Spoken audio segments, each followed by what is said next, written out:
好，咁而家開始啦。一開始嘅時候咧，梗係要打開呢一個 Evernote 先啦。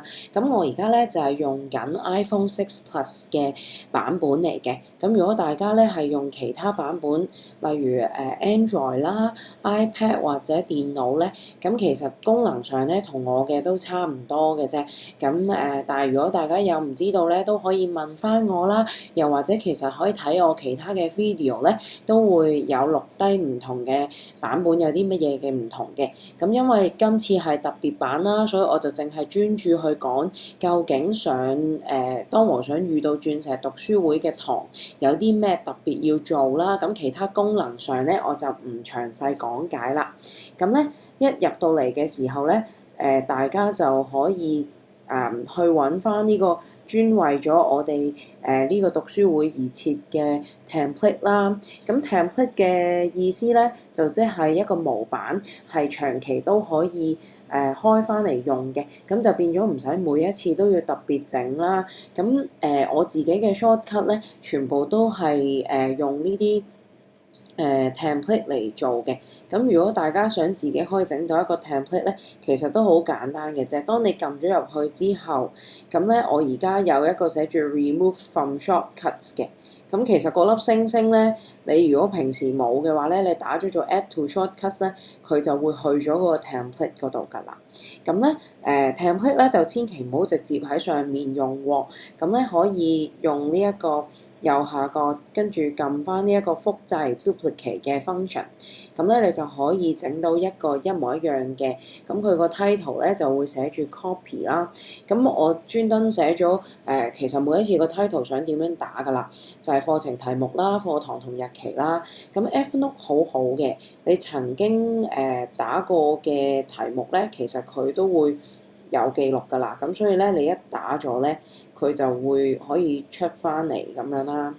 咁我而家揾到呢一個咧係當和尚遇到鑽石嘅。咁咧就打翻啦。嗱，打漏咗個當字咧，佢就出咗第二啲嘢啦。咁呢一個我哋叫做愛的業力法則讀書會先啦。咁跟住打翻呢個日期啦。咁然之後咧喺下面咧，其實成個 template 咧都已經留咗一個模式喺度㗎啦。咁就希望大家咧就唔好打漏嘢啦，同埋可以快啲知道自己需要打啲乜嘢嘅。咁除咗嗰日帶領嘅讀書人之外咧，咁我哋而家可以當係 Penny 先啦，因為都係 Penny 帶得比較多嘅。咁跟住咧就係嗱，如果你見到佢煲咗咧，我哋 Evernote 咧係可以將佢變翻 unbold 嘅。咁其實你 highlight 咗嗰一隻字咧，然之後你將佢下面撳個 A，跟住撳翻嗰個 B 字就得㗎啦。咁然之後咧，我哋就會下面有與會者。咁點解呢個與會者係重要咧？因為嗰個我哋都希望知道咧，邊啲人係會成日嚟我哋嘅讀書會啦。咁就可以方便我哋統計邊啲人更加有興趣。咁第日咧就可以可能再同佢哋多啲溝通啊，又或者佢睇下佢哋會唔會都有興趣做帶領人啊之類啦咁樣。咁參考資料咧係除咗而家你見到呢啲符號，一陣間我再解釋係咩嚟之外咧，咁其實最重要咧就係如果有一啲link 或者有一啲圖或者有一啲文字咧，特別想大家之前之後想了解嘅話咧，都可以放喺呢一度嘅喎。例如咧可能話我想睇下 Geshe Michael 佢嘅教我哋點樣講筆呢一樣嘢，咁我哋咧就可以將嗰條 link 放喺呢一度啦。咁跟住咧，下面嗰個就係會後行動。咁希望咧就係一路 jot notes 嘅時候咧，都會聽到有啲咩功課要下次做啊，又或者係各位寫 notes 嘅朋友咧就醒目啲啦。有啲乜嘢係其實以後大家做下都好喎，當練習，咁你就可以隨時寫低喺呢一度啦，咁樣，咁之後可以再解釋呢個係咩嚟嘅。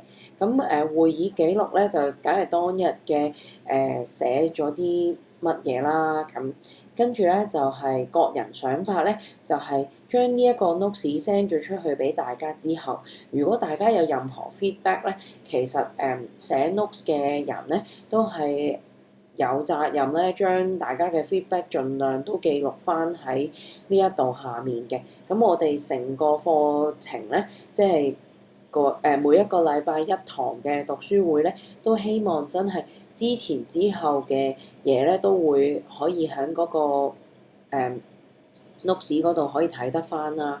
咁好，而家咧就睇下呢一個會議日期同埋會議目的第一欄呢一個先。咁呢一個第一欄咧，其實我哋唔使打嘅，我哋咧只需要去翻我哋嘅 WhatsApp，每一次咧都會有讀書會寫翻係有啲乜嘢啦，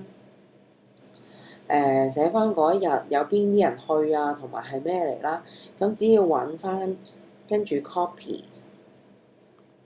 跟住撳翻去 Evernote 直接擺翻落去就得㗎啦。咁咧其實盡可能唔需要花時間嘅，我哋都唔好專登花時間啦，因為 Jot Notes 嘅目的係希望大家可以追查翻到需要嘅資料嘅啫。咁同埋我哋自己打嘅資料永遠都唔會夠之前宣傳嘅資料咁準備充足㗎啦。咁所以咧就打呢一個啦。咁而咁我哋就可以睇到嗰日討論嘅題目係乜嘢，同埋喺邊一度搞啦。咁跟住咧就可以將呢一個人名咧就 copy 咗佢。咁我就唔會用 cut 嘅，因為 copy 有一個好處咧，就係之前啲人話嚟唔嚟咧，就可以當日睇下佢係咪真係有嚟到嘅。咁所以咧同埋我亦都通常唔會令到件事唔完整啦。咁所以咧我通常就會就咁樣 copy 咗落去之後咧，就將下面做翻呢一個剔點嘅。呢個剔點係咩嚟嘅咧？大家咧唔好見我而家用手逐個做，就覺得好似好繁複喎。其實咧通常喺我哋開始講嘢嘅時候咧，都會有一大堆係唔需要 take notes 嘅。咁我通常咧就係用嗰個時間咧去做咗呢一件事去嘅。又或者咧，其實如果大家第日帶個讀書會咧，已經好清楚嗰個讀書會入面有啲乜嘢人會去咧，咁其實呢個人名單咧可以 copy 再用嘅。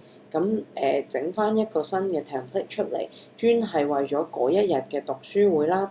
咁就可以每個禮拜用翻，就唔需要好似我咁樣逐個整㗎啦。嗱，如果我唔小心撳下咗一行咧，只需要撳翻，然之後 backspace 翻咁就得啦。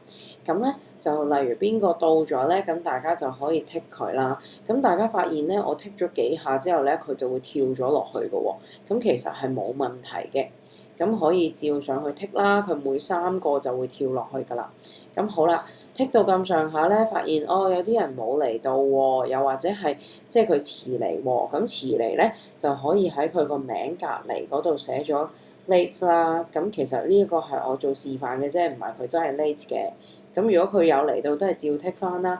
咁可能上面冇剔嗰個咧，就係代表佢冇嚟到啦。